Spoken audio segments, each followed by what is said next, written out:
Bonsoir. Au verset 2 des Actes des Apôtres, ça nous dit que Jésus a rencontré ses amis, les disciples, pendant 40 jours et qu'il leur a donné ses instructions. Je voudrais vous inviter simplement ce soir à regarder, à écouter, à partager ces instructions de Jésus. Cela me paraît particulièrement intéressant et important dans notre monde d'aujourd'hui, après le tremblement de terre au Tibet, dans le cœur aussi de la violence d'aujourd'hui. Il se pose fatalement les questions éternelles de l'homme. Pourquoi ? Pourquoi des tremblements de terre ? Pourquoi la violence ? Et là-dedans, qui est Dieu ? Qui est Jésus ? Qui est l'homme ? Qui suis-je, moi ? Et quel est le sens de tout ça ? Il est impossible qu'une religion, quelle qu'elle soit, ne donne aucune réponse à ces questions. Il est aussi certain que les réponses habituelles ne sont pas forcément les meilleures. Quelles sont les réponses de Jésus ? Les instructions de Jésus ? Et il faut faire attention. C'est avec sa manière de penser que Jésus a été crucifié. Ces instructions ne sont donc pas évidentes. Mais si nous sommes ses disciples, nous sommes sûrs que c'est là la façon de nous situer en disciples et en missionnaires envoyés dans le monde d'aujourd'hui. Vous pouvez lire le texte des Actes des Apôtres, donc du chapitre 1, du verset 3 à 9. Prenez le temps, calmement, tout à l'heure, de le lire. D'abord, il est question de 40 jours. Pourquoi 40 jours ? Nous savons très bien que 40, dans la Bible, c'est un chiffre mystique. C'est un chiffre qui signifie toute une vie humaine, toute une génération humaine. Ainsi, le peuple a cheminé dans le désert pendant 40 années, le temps d'une vie humaine. Ce chiffre signifie le temps d'un pèlerinage de la terre d'esclavage vers la terre de liberté, mais un temps long de conversion et de transformation.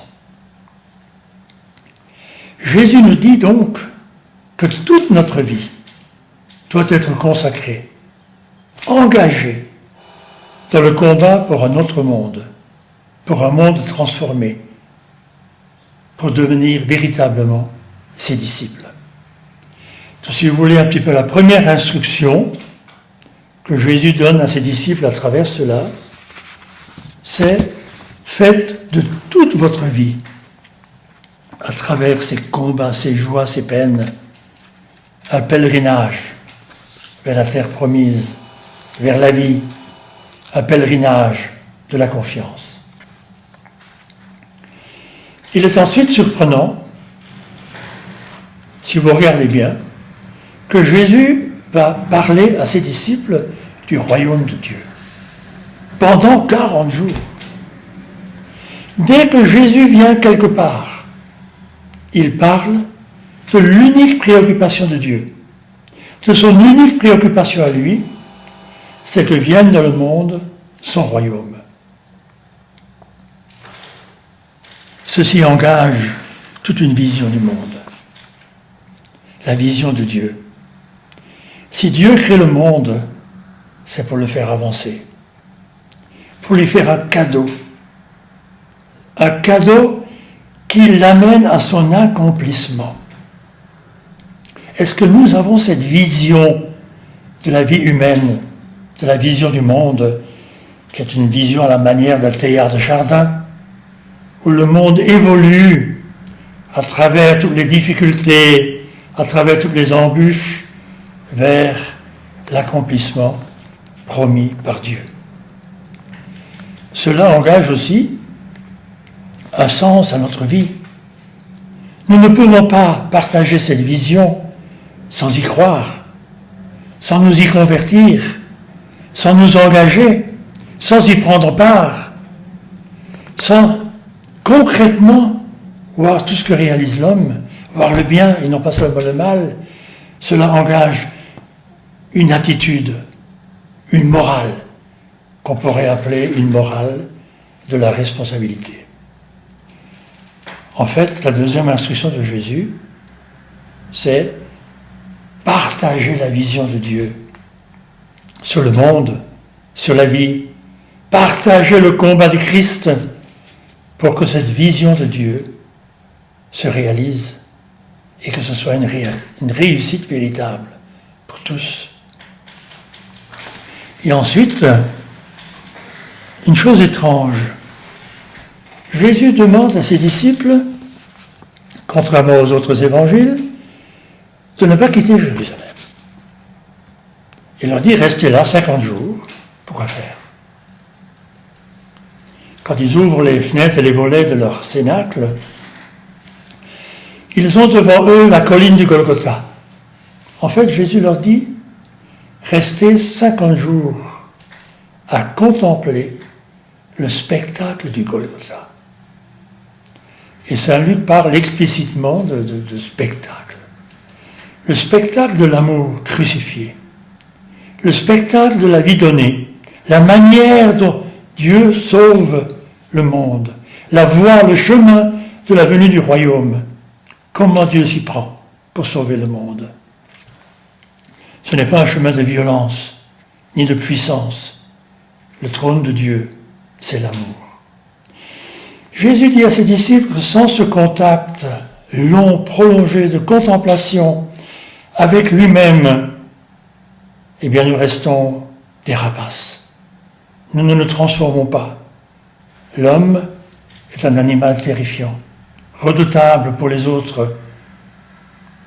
Si nous voulons prendre le parti du crucifié et non pas le parti de ceux qui crucifient, si nous voulons participer à la venue du royaume, alors il nous faut, en contemplant la croix, permettre à l'homme de faire mourir en lui la bête, la violence, et laisser la place à la vie du Christ. La troisième instruction de Jésus, il leur dit, faites attention, contemplez la croix, votre croix, les croix du monde. Voyez-y ma croix, seul l'amour qui donne sa vie sauve le monde. Jésus aborde alors la question du baptême dans l'Esprit Saint. Quelle est la manière dont cela va se réaliser, dont le royaume de Dieu va venir? Il n'y a qu'une manière, c'est le baptême dans l'Esprit Saint. C'est l'Esprit Saint qui va réaliser cela dans notre cœur et dans le cœur du monde. Le baptême de l'Esprit Saint n'a pas grand-chose à voir avec celui de Jean-Baptiste, qui est un baptême de conversion, certes, mais qui nous met du bon côté. Quand vient le jugement de Dieu, alors vous serez du côté de Dieu, et vous ne serez pas engloutis dans le mal, dans l'enfer. Vous serez, oui, sauvés par Dieu. Mais qu'est-ce que c'est que le baptême dans l'Esprit Saint? C'est l'Esprit Saint lui-même qui vient imprimer en nous la marque, la personne de Jésus. Comme Paul l'expliquera, je suis plongé dans la vie du Christ. Notre corps de misère, de péché, est plongé dans le corps de lumière du Christ. C'est le Christ qui nous imprègne. Et comme Jean le dira, il vient faire en nous notre demeure. Disciples de Jésus, nous ne sommes pas marqués par une loi, par quelque chose, une obligation. Nous sommes marqués par une présence. Notre liberté, notre action est habitée par une personne qui nous guide et qui est notre chemin. Jésus nous dit, quatrième instruction, soyez guidés par l'Esprit Saint, baptisés dans l'Esprit Saint, et vous serez mes témoins, et uniquement mes témoins. vient enfin la question de l'heure, passionnante. Les disciples de Jésus, qui sont des incorrigibles, comme nous, alors que Jésus est devant eux, qu'il leur parle de la venue du royaume, n'ont qu'un seul souci. Quand vient le royaume, donc, pour nous, pour Israël? Quand est-ce que Dieu vient installer sa toute-puissance, où nous serons les rois, les premiers ministres, dans un monde où il n'y a plus de problème, parce que Dieu a détruit le mal, détruit l'homme aussi d'une certaine façon, pour installer le bien définitivement, par une sorte d'acte souverain. Est-ce que c'est maintenant?